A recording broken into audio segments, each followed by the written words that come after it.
사고 현장 바로 옆엔 아파트와 학교 등이 들어서 있었지만 인적이 드문 도로변 인도에 추락해 더 큰 참사를 막을 수 있었습니다. 헬기 조종사가 대규모 인명피해를 막으려고 사람이 없는 곳으로 가려고 안간힘을 쓴 것 같다는 주민의 증언이 잇따르고 있습니다. 이어서 이인배 기자의 보도입니다.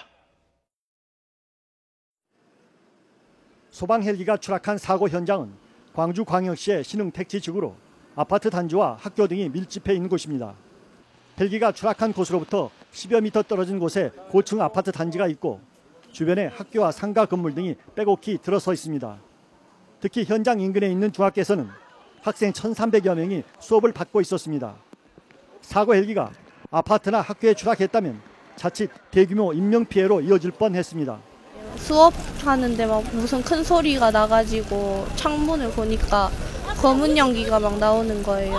그래가지고 애들은 무서워가지고 막 울고 난리 났어요. 하지만 헬기는 수천 명이 거주하고 공부하는 아파트와 학교가 아닌 당시 인적이 드문 도로변 인도에 추락했습니다.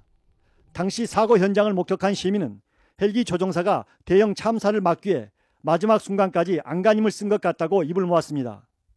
한 목격자는 헬기가 추락 직전까지 낮게 비행하다 인적이 드문 도로변으로 떨어졌다면서 조종사가 탈출보다는 안전한 추락 장소를 찾았던 것으로 보인다고 말했습니다.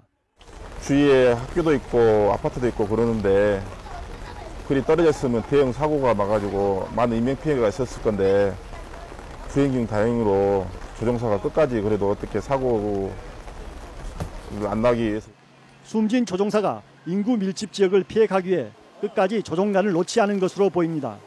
사고 헬기는 지난 4월 29일부터 세월호 참사 현장에 투입돼 수색 지원 임무를 해왔습니다. 지난 14일 다시 투입된 이 헬기는 나흘째 유실물 수색 작업을 하려다 진도 해역의 기상 악화로 포기하고 강원도로 복귀하다 변을 당했습니다.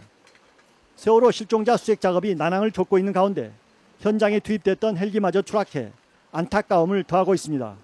YTN 이인배입니다.